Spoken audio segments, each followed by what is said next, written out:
अब बड़ी खबर का रुख करते हैं। रामगढ़ बांध से कृत्रिम बारिश से जुड़ा बड़ा अपडेट आया है। डीजीसीए ने 10,000 फीट की ऊंचाई तक ड्रोन उड़ाने की इजाजत दी है।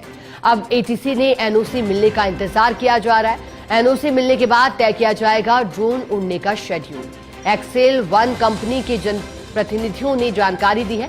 अब तक रामगढ़ बांध पर केवल 400 फीट की हाइट तक ड्रोन उड़ने की इजाजत थी। 10,000 फीट की इजाजत मिलने के बाद बांध से बारिश की कुछ उम्मीदें बंधी हैं। उल्लेखनीय है कि कृषि मंत्री किरोड़ीलाल मीणा ने की थी बांध पर ड्रोन की लॉन्चिंग। कृषि मंत्री ने दिल्ली पहुंचकर केंद्रीय नागरिक उड्डयन मंत्री से मुलाकात की थी। ज्यादा जानकारी लेंगे, सीनियर स्पेशल कॉरेस्पॉन्डेंट जुड़ गए हैं। विनोद जी, इंतजार कृत्रिम बारिश का था, बड़ा अपडेट आया है, बताइएगा क्या मंजूरी मिली है डीजीसीए की ओर से? बिल्कुल, देखिए अब तक की सारी कोशिशें नाकाम होने के बाद जब कृषि मंत्री किरोड़ीलाल मीणा दिल्ली पहुंचे तो उन्होंने केंद्रीय नागरिक उड्डयन मंत्री से मुलाकात करी। उसके बाद दोनों कंपनियां जो यहाँ सहयोग कर रही हैं ड्रोन उड़ाने में वो पहुंची। 3 मीटिंगों के बाद डीजीसीए ने परमिशन दी है कि 10,000 फीट की ऊंचाई तक ड्रोन उड़ाया जा सकता है कृत्रिम बारिश के लिए।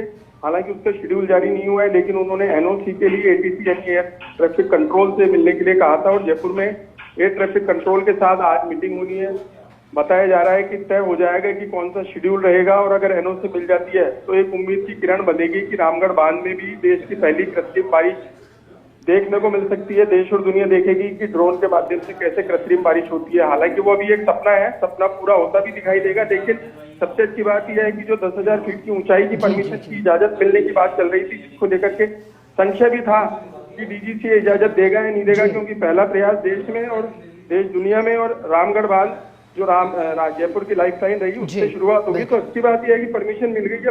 अब केवल एटीसी पर डिपेंड है कि एनओसी मिलने के बाद किस तरह का शेड्यूल आएगा और बारिश की क्या प्रक्रिया रहेगी, कितने दिन तक बारिश कराने का प्रयास किया जाएगा, वो तमाम देखने वाली चीजें होंगी।